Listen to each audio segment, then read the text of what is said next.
Good afternoon ভাই। তোমাদের good afternoon হোক, আমার গুড আফটারনুন কখনো হবে না। কখনো আমার কোনো কিছু গুড হবেই না। হ্যাঁ, আমি এত এত এত আলসে বা এত বদমাইশ, এত শয়তান, তোমাদেরকে আমি বলে বোঝাতে পারবো না। এখন আমার মানে সকালে ব্রেকফাস্ট করেছি, আজকে একটা ছুটি ছিল, ভেবেছিলাম একটু ঘুরবো, একটু ভালো কিছু দেখবো, তোমাদেরকেও দেখাবো। ভাই, মাথা নষ্ট করার মতন কাজ করে রেখেছি। মানে প্রত্যেক দিন ড্রেস পরবো, আর মানে গেঞ্জিটা দুই একটা ধুয়ে দিই। প্যান্টগুলো কি হয়, প্রত্যেক দিন একটা করে পরবো, আর যেই এসে খুলে রেখে দেবো। মানে প্রত্যেক দিন একটা পরবো, খুলে রেখে দেবো। এবার এখন কি হয়েছে ভাই, সব প্যান্ট পরে ফেলেছি, আর লাস্ট একটা প্যান্ট বাকি আছে, আর সবগুলো একসাথে নোংরা হয়েছে। এখন আমার কাচতে হবে, মানে সবগুলো একসাথে কাচতে না কাচলে কী হবে, গ্যাপ পড়ে যাবে। তা ভাবছি ভাই, দুই একটা রেখে দিয়ে সব কাচতে হবে। মানে আমি এইরকমই একটা, মানে কি বলবো, কীভাবে মাথা আমার ভগবান দিয়েছে জানি না। আর দেখো দিকে সব, মানে ঘর তো সবসময় অগোছালো থাকে, বিছানা টিছানা সব অগোছালো থাকে। যাই আজকে গুছিয়েছি ওগুলো, একটু ভালো করে গুছিয়েছি, আর এখন কি কলে পড়েছি তোমাদেরকে দেখায়, না দেখালে বুঝতে পারবে না। প্রত্যেকটা প্যান এখানে একটা একটা একটা পড়ে যাচ্ছে। এই যে একটা একটা আর একটা চুপিয়ে দিয়ে এসছি অলরেডি বালতি, মানে এগুলো সব সব একসাথে নোংরা করেছি, ঠিক আছে। তা কি বলবো, আর আমি নিজেকে ভিজিয়ে দিয়েছি। মানে ছোট্ট একটা পাত্র আছে, বালতিটা তো ফেটে গেছে, আর এই চারটে, এখন এইগুলো সব পরিষ্কার করতে হবে। কি অবস্থা দেখতে পাচ্ছ গাইস, মানে আমি আর কিছু বলার নেই আমার, মানে এখন বুঝতে পারছি কিগুলো ভুলগুলো করছি। আজকে করব, কালকে করব, পরশুদিন করব, এই করতে করতে করতে জমা হয়ে গেছে, ঠিক আছে।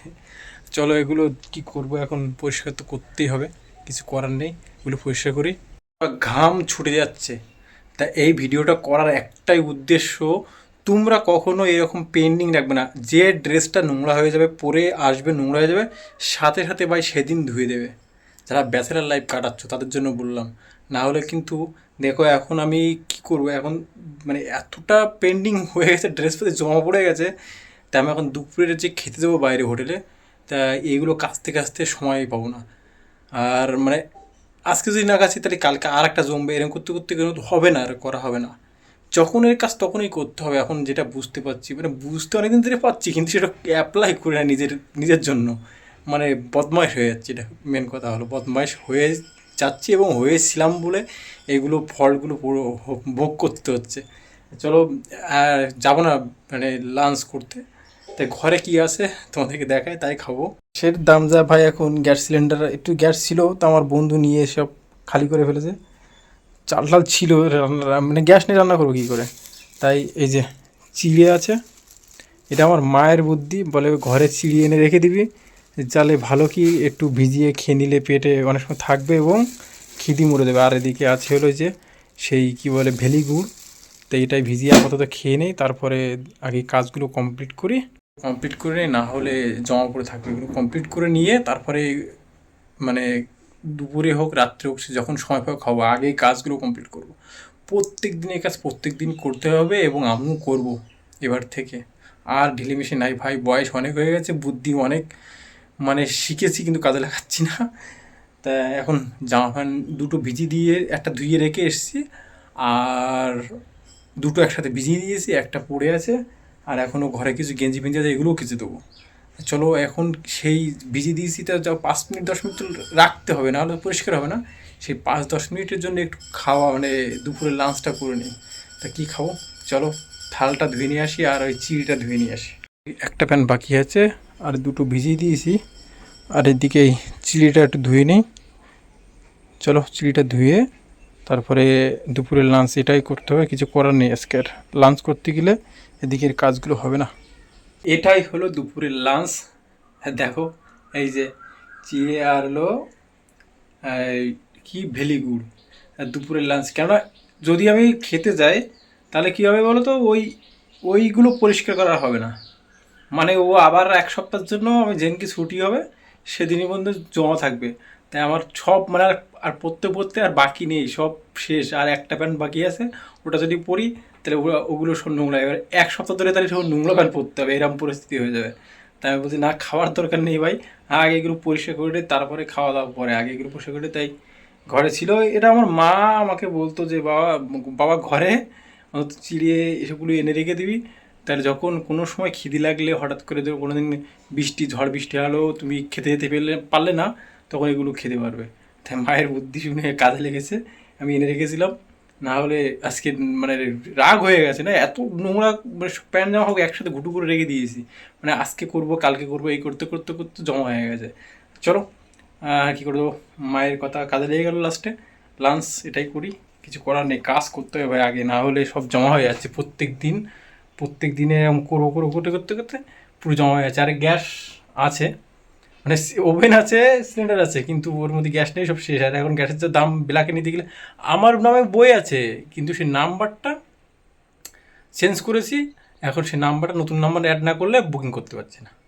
আর এমনি ব্ল্যাকে নিতে গেলে 3,000 টাকা, কে নেবে বলো ভাই, দরকার নেই। তবু দেখতে পাই আমি হয়তো 2-1 দিনের মধ্যে যেয়ে নাম্বারটা চেঞ্জ করে আসবো আবার, না হলে হবে না। গ্যাস বাড়িতে একটা রাখা দরকার, অনেক সময় প্রয়োজন হয়, খুব প্রয়োজন হয়।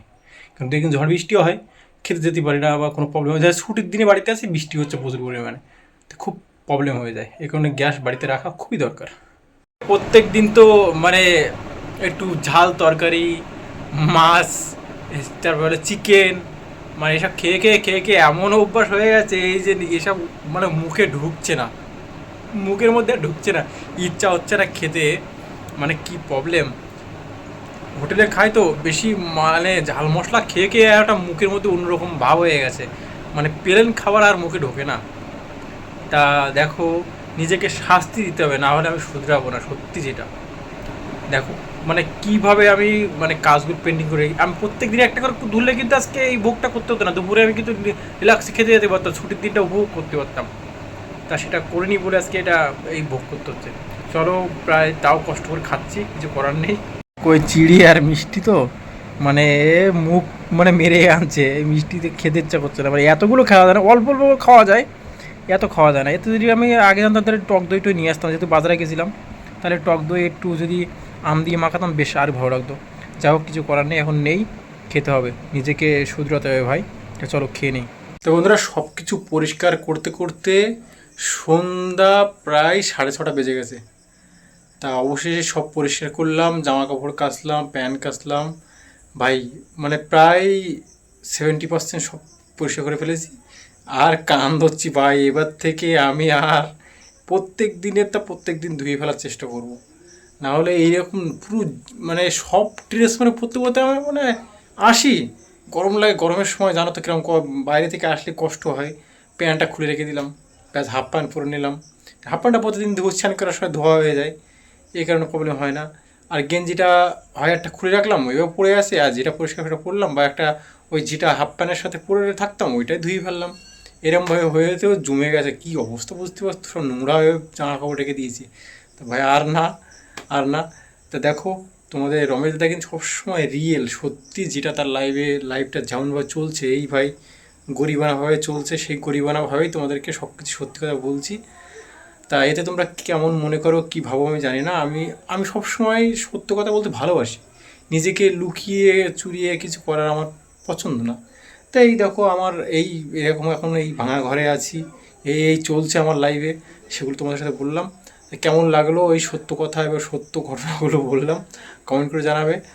আর প্রত্যেক দিন তো 3টে করে ভিডিও আপলোড করতে পারবো না, আজকে খালি ফ্রি ছিলাম, ছুটি ছিল, আর মনে হলো তাই তোমাদেরকে, তাও দেখো অনেক সময়ের ব্যাপার, তো প্রতিদিন একটা করে ব্লগ আমি ছাড়বো। তাই যাই হোক, আমার আমার লাইফস্টাইল ঘরে বসে হোক, যেখানে ঘুরতে যাই হোক, প্রত্যেক দিন আমি একটা করে ব্লগ এই চ্যানেলে আসবে আমার লাইফস্টাইল নিয়ে, আর আমি যাই করি না কেন। আর যদি পারি তার মধ্যে 2-1টা বেশি করে দিতে প্রত্যেক দিনের, তা যদি ভালো কিছু দেখাতে পারলাম, দেখা যাচ্ছে সকালবেলা আমি ঘুম থেকে উঠে একটা ব্লগ করলাম, আবার বিকেলবেলা একটা ছুটির দিনে অফার আসলো বা কোনো সুযোগ পেলাম, ভালো একটা জায়গায় ঘুরতে গেলাম, সেটা হয়তো এই চ্যানেলে আপলোড করবো। না হলে রমেশ দাদা যে ব্লগ চ্যানেলটা, রমেশ দাদা একটা ব্লগ আছে, রমেশ ব্লগ না, ওটা রমেশ দাদা নামেই একটা চ্যানেল আছে, ওই চ্যানেলেও হয়তো বা আস্তে আস্তে কিছু ভিডিও আপলোড করবো। কেননা সময় যখন এদিকে নষ্ট করছি, কিছুটা প্রফিট যদি এর থেকে বার করতে পারি তাতে আমার ভালো হবে, এবং আমি তোমাদেরকে আরও ভালো ভালো কিছু, ভালো ভালো ব্লগ, ভালো কোনো জায়গায় ঘুরতে যাওয়া, ভালো কিছু খাওয়ার ভিডিও, বা তোমাদের আমার বন্ধুবান্ধব বা আত্মীয় স্বজন এবং গরিব দুঃখী মানুষদের দিয়ে আমার ইচ্ছা আছে মানুষের একটু পাশে দাঁড়ানোর। অনেক ইউটিউবাররা, অনেক যারা কন্টেন্ট বানায় তারা কিন্তু অনেক মানুষই হেল্প করছে। আমারও খুব ইচ্ছা হয় এগুলো করতে, যাতে আমি যদি পারি এগুলো করতে, এই ইউটিউব থেকে ইনকাম করে, ফেসবুক থেকে ইনকাম করে, তাহলে সেগুলো আমি করব। এটা আমার মনের ইচ্ছা। চলো, কেমন লাগলো আমার এই সত্য যা যা ঘটছে আমার লাইফে সেটা তোমাদের শেয়ার করলাম। ভালো লাগলে অবশ্যই লাইক করো, আর কমেন্ট করতে ভুলো না কীভাবে আমার লাইফটাকে আরও বেটার করব, আর কোথায় কোথায় কী করে আমি নিজেকে যে বার করবো এইসব ঝামেলা থেকে আমি বুঝতে পারছি না। তাই তোমাদের যদি জানা থাকে কমেন্ট করো। বাই, লাভ ইউ অল, দেখা হচ্ছে নেক্সট ব্লগে।